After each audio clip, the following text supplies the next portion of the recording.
ఎక్కువతండ వద్దిపట్ల నేను రమావత్ హన్ముకు నేను 45 లక్షలు ఇచ్చినాను. ఈ రమావత్ హన్ము మధుకిచ్చుండు, నా ముంగులో ఇచ్చుడు మధుకిచ్చుండు. అది మల్లెపల్లి ఆఫీసులో జరిగింది. పైసలు అవి ఇచ్చినాము అన్న. 10 రూపాయలు మిత్తి ఇస్తా, నెలకి 10 రూపాయలు మిత్తి ఇస్తా మీకు. మీరు ఎన్ని రోజులు మీరు ఇట్లా మీరు ఆటో తోలుతారు హైదరాబాద్లో, మీరు కూడా మాతో పాటు రండి, మీరు కూడా ఇట్లా మీరు బాగుపడతారు, ఇల్లు కట్టించుకుంటారు, ప్లాట్లు కొంటారని చెప్తే మేము ఇచ్చినామన్నా. మా అక్క దగ్గర, మా బావ దగ్గర, మా చెల్లెల దగ్గర, మా అత్తమ్మ దగ్గర, వాళ్ళ దగ్గర అక్కడ ఒక 10 అక్కడ ఒక 5 మేము ఇట్లా మేము అప్పు తీసుకొచ్చి మేము ఇచ్చినాం. ఫస్ట్ మాకి మైకరో పైన గిగురు పైన మాకేం వాళ్ళు ఏం చెప్పలే. ఇట్లా మాది బిజినెస్ నడుచు వాళ్ళు చెప్పారు, మేము చెప్పిందే మేము చెప్తాం. మాకు అబద్ధం రాదు కదా. అంటే వాళ్ళకి అబద్ధాలు వస్తుంది అంటే వాళ్ళు ఏమైనా చేయగలరు, మాకు అబద్ధం రాదు, మేమేం చేయలేం. వాళ్ళు ఇట్లా బిజినెస్ నడుస్తుంది, మీరు ప్లాట్ కొనుక్కోవచ్చు, ఇల్లు కొనుక్కోవచ్చు అని చెప్తే మేము ఇచ్చినాం. అది కూడా అది 10 రూపాయలు బట్టి 15 రూపాయలు బట్టి అది 1 కోటి రూపాయలు ఇస్తే మీకు బుల్లెట్ బండి ఇప్పిస్తానని చెప్పాడు ఆయన. నాకు 1 కోటి రూపాయలు వెళ్ళలే, నేను ఇయ్యలే, నేను 45 lakhs ఇచ్చిన. అంటే దాంట్లో నాకు ఒక 3 నెలలు వడ్డీ ఇచ్చిరు. ఇక కథ అక్కడి నుంచి మధు ఫోన్ స్విచ్ ఆఫ్. ఇక అక్కడి నుంచి మధు దొరకడం లేదు, ఏం చేస్తలేదు.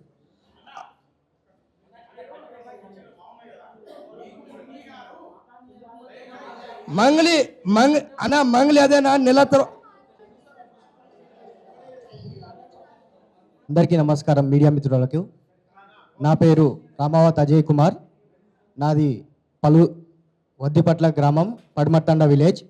మేము ఏదైతే ఈ మైక్రో ఫైనాన్స్ కేసు గురించి ఇంత దూరం వచ్చామో, ఈ రామావత్ మధు అనే వ్యక్తికి నేను నా స్వతహాగా 50 లక్షల రూపాయలు నేను ఇవ్వడం జరిగింది. అందులో నాకు 4 లక్షల రూపాయలు ఇచ్చిండు. ఆఫ్టర్ దాని తర్వాత ఇంకేం లేదు. తర్వాత ఈడ పట్టుకున్నాం, ఆడ పట్టుకున్నాం, కేసులు అయినాయి, అవైనాయి, ఇవైనాయి అన్నీ. ఇప్పుడు ఏవైతే ఈ మా బంజారా కమ్యూనిటీలో ఉన్న సంఘాలు, ఈ ఎడవ కొడుకులు ఎవరైతే ఫాల్తూ వాళ్ళు ఉన్నారో వాళ్ళకి తండాలకు రమ్మన్నది. తండాలకు వచ్చినాకనే వాళ్ళకి తెలుస్తుంది ఏంది, ఎవరు ఏం చేస్తురు, ఎవరు ఎన్ని పైసలు ఇచ్చారు, ఎవరు ఎన్ని తీసుకురు అని వాళ్ళకి తెలుస్తుంది. వీళ్ళు ఈడ మీడియాలలో మాట్లాడు, ఆ టీవీలో పోయి మాట్లాడు, ఇది కరెక్ట్ కాదు. వచ్చి పొజిషన్ కాడ తండాలకు వచ్చి మాట్లాడితే తెలుస్తుంది. ఈడ ప్రెస్ క్లబ్లలో, ఆ ప్రెస్ క్లబ్లలో పెడితే కాని పని ఇది. అర్థమైందా? మా సంఘాల లీడర్లకే చెప్తున్నా నేను, ముఖ్యంగా పేర్లొద్దు. నాకేం చెప్పి తీసుకున్నాడంటే import export business, real estate, నీకు ఒక ప్లాట్ చేపిస్తా అని చెప్పేసి అంటేనే నేను ఇచ్చిన. నేను కూడా ఒక రియల్ ఎస్టేట్ వ్యాపారిని, అట్లా నమ్మి ఇచ్చిన. వీనికి తిన్నిక గతి లేకపోతే ఇట్లా ఎట్లయింది అనేసి మేము ఆశ్చర్యపోయి అందరం ఒకరిని చూసి ఒకరు ఇచ్చినాము. ఈ మధు అనే వ్యక్తి ఏదైతే రామావత్ మధు అనే వ్యక్తి ఫస్ట్ బాలాజీ అనే స్టార్ట్ చేస్తే ఆయన కింద ఒక ఏజెంట్ ఉండు. ఏజెంట్ నుంచి నేనే ఇది సొంతంగా చేస్తే బాగుంటుందేమో, నేనైతే సొంతంగా చేస్తే బాగుంటుందేమో అని ఏదైతే ఈ హేమాకాంత్ రెడ్డి ఏంది, ఈ శివ చౌహాన్ ఏంది, వాళ్ళ బావ భరత్ చౌహాన్ అనేది, ఈ ఇస్లావత్ అభిషేక్ నాయక్ అనేది ఏంది, ఈ పెద్ద తలకాయ ఏందంటే మన అమీర్ పటేల్. అసలు అయినవరు ఈ ఆఫీస్ ఓపెన్ చేయడానికి కారణం, ఆయన రావడం కారణమైంది ఎవరు? వీళ్ళంతా వీళ్ళందరినీ పట్టుకొచ్చి ఫస్ట్ వీళ్ళని విచారించి మధుని బయట పెట్టి ఇచ్చేయండి, ఖచ్చితంగా ఆధారాలు బయటికి వస్తాయి. ఇది వాస్తవం. పైసలు ఇవ్వలేదు లుచ్చాలని జరుగులు అన్నీ చెప్తారు. ఇచ్చిన వాళ్ళం మేము, తీసుకున్న వాళ్ళు వాళ్ళు. ఇవాళ ఎంత బాధతోటి వీడికి వచ్చినామో అది మాకు తెలుసు. నేను చెప్తాను, ఇక్కడ వినండి.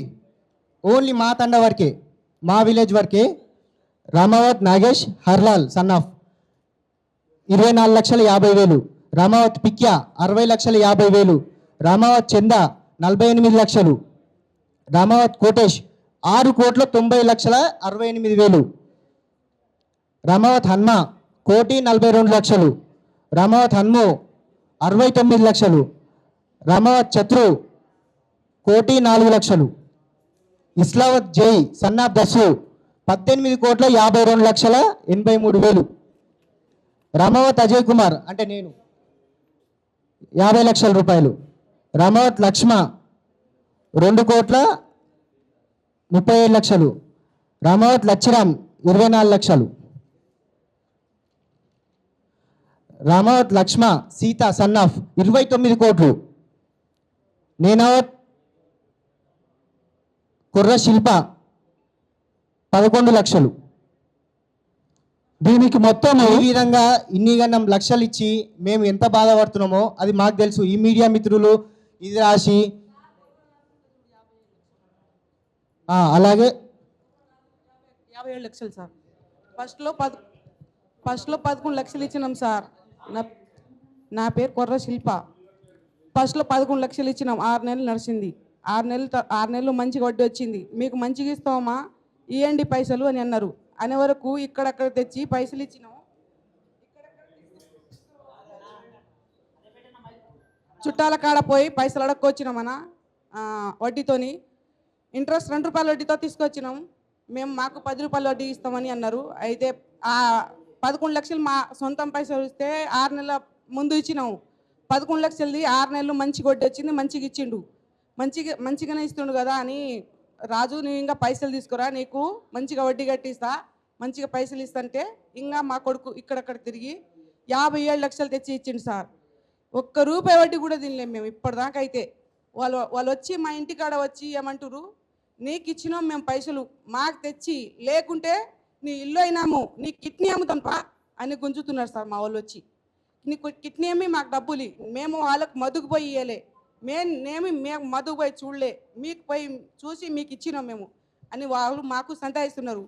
మాకు మధు మీకు మంచిగా ఇస్తా, మంచిగా చేస్తా అని మేము వాళ్ళు బాలాజీకి పట్టుకున్నారు. ఫస్ట్లో లొల్లి అయింది కదా అన్న, మాకు డబ్బులు ఇచ్చేయి వద్దు, మేము పరిస్థితి బాగాలేదు, మాకు ఇలాంటి బాధలు మాకు తెలియదు, మేము ఇలా కాడ వాళ్ళ కాడ మా బంధువుల కాడ తెచ్చినాం మేము డబ్బులు, మాకు మళ్ళీ మేము మంచిగా ఉన్నప్పుడు చెడుగా అవుతాము, మా డబ్బులు మాకు ఇచ్చేయి అని మేము ఫస్ట్ నుంచి బతలాడిన. నేను ఇట్లా కాళ్ళ పడ్డా పోయి, నేను కింద పడ్డా, మట్టి మీద పడి కాళ్ళ పడ్డా సార్.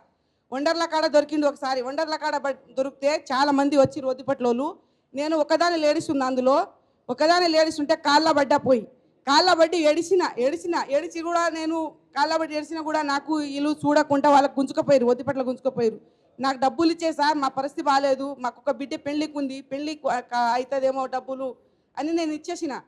అయితే ఇప్పుడైనా ఇచ్చేనా, ఎందుకు చేస్తున్నావు, నెల ముందు నుంచి అడుగుతున్నావు, ఈ డబ్బులు పోలేదు కాబట్టి నుంచి నెల ముందు నుంచి అడుగుతున్నావు, ఇచ్చే మా డబ్బులు, మేము ఇచ్చేసినాం, జారిపోయింది మా డబ్బులు, కానీ మాకు ఇచ్చేసేయనా, నా బిడ్డ పెళ్ళికి ఉంది, ఇలా అడుగుతున్నారు, మళ్ళీ మేము పరిస్థితి బాగాలేక అయిపోతాం, మా ఆయనకు తెలియకుండా మేము మా కొడుకు చేసినాము, మా ఆయన లోపల మాకు ఇంట్లో లొల్లి అవుతుంది అని అంటే కూడా మాట వినకుండా మాకు పట్టించుకోలేరు సార్. అసలు ఏమీ పట్టించుకోకుండా మాకు ఇబ్బంది పెడుతుండు, ఇప్పటిదాకా ఇబ్బంది పెడుతుండు.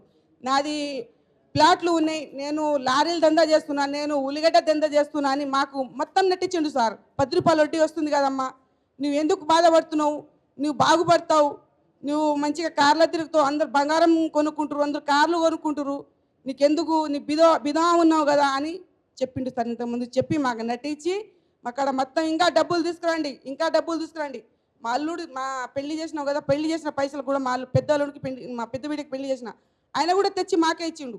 ఇప్పుడు బిడ్డకు కూడా బాధ పెడుతుండు, మీ అమ్మోళ్ళకి ఇచ్చినావు కదా, మీ తమ్ముడు మాట ఇచ్చినావు కదా, ఇప్పుడు డబ్బులు ఎందుకు తెస్తలేవు అని ఇప్పుడు మాకు అదే లొలిలో ఉన్నాం సార్. చాలా టైట్లో, చాలా బాధలో ఉన్నాం మేము ఆ బాధ చెప్తుంటే మాకు ఒక్కొక్కసారి నిద్ర రాకుండా, ఏడ టెన్షన్తో చేస్తాను, ఏడ బాధతోని ఏమవుతామో, ఏడ దారిలో పోతుంటే దారిలో చేస్తామేమో ఈ టెన్షన్తో అని మాకు ఒకటే బాధ అనిపిస్తుంది సార్. ఈ బాధ మేము ఎప్పుడైనా చూడలేము అసలు. ఈ బాధ చాలా వరకు మేము అసలు, నేను పుట్టిన కాడ నుంచి ఈ బాధల వల్లే మేము, ఈ పుట్టిన కాడ నుంచి ఈ బాధ చూడలేము మేము. అప్పులు ఎవరైనా, నేను ఇల్లు కట్టించినా కూడా కానీ, మా బిడ్డ పెళ్లి చేసినా కూడా కానీ, నా ఇంటి కాడ వచ్చి ఒకళ్ళు డబ్బులు ఇవ్వమ్మా అని ఎవరు అడిగేటోళ్ళు లేరు. ఈ మధుకిచ్చి ఇంత మోసంలో పడ్డాం సార్, మేము చాలా వరకు మోసంలో పడ్డాం మేము.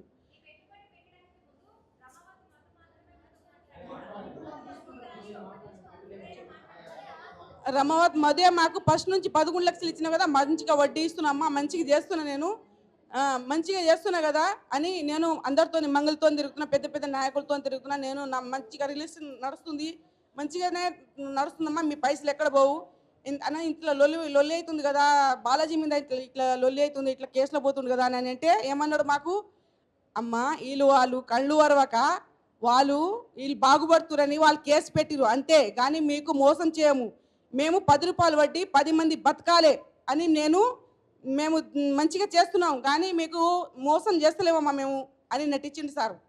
మేము ఫస్ట్లో నేను వద్దు మధు మాకు డబ్బులు ఇచ్చేయి తమ్ముడు, నేను ఎట్లో ఇచ్చేసినా కానీ నా పైసలు జారిపోయినా కానీ నా డబ్బులు నాకు ఇచ్చేయి, కాళ్ళలో పడ్డా సార్, 2-3 సార్లు కాళ్ళలో పడ్డా కూడా నాకు డబ్బులు రావు. మీరు చెప్తే ఉన్నది సీజ్ అవుతుంది, ఉన్నది సీజ్ అవుతుంది. జనాలందరూ మనల్ని చంపేస్తారు. కాబట్టి మీరు చెప్పకండి, నేను చెప్తాను. ఇప్పుడు ఆ స్టేట్మెంట్ ఉందిగా రిమాండ్ రిపోర్ట్లో, అది 50 లక్షలు 80 లక్షలు ఏదో సంథింగ్ ఉంది, సారీ కోట్ల వ్యవహారం. ఇందులో ఒక్క బాధితుడు వెళ్ళి చెప్పలేదు, ఒక్క ఏజెంట్ వెళ్ళి చెప్పలేరు. అది చెప్పింది మొత్తం మధు, వాడు చెప్పిందే ఇది ఉంది. సిఐటి వాళ్ళంటే ఏంటి, ఇన్వెస్టిగేషన్ చేయాలి కదా, ఎంత ఉంది ఎంత చేసిరు పూర్తి ఇన్వెస్టిగేషన్ చేయాలి. ఏం చేయలేదు, వాళ్ళు చెప్పిందే అక్కడ పెట్టిరు. ఇప్పుడు నేను 14 లక్షలు ఇచ్చిన, సారీ 14 లక్షలు ఇచ్చిన కరెక్టే, కొందరు 30 లక్షలు ఇచ్చారు. ఎవరికి ఎన్నో అన్న దగ్గర తీసుకొచ్చు, ఈయనకు 10 ఆయనకు 10 ఈయనకు 10 అని చెప్పి. ఇప్పుడు నా దగ్గర ఉన్న సాక్ష్యం నేను చూపిస్తాను. ఆయన దగ్గర తీసుకొచ్చినవా ఇంకొకరు తీసుకొచ్చా, వాళ్ళది కూడా కావాలంటుండు.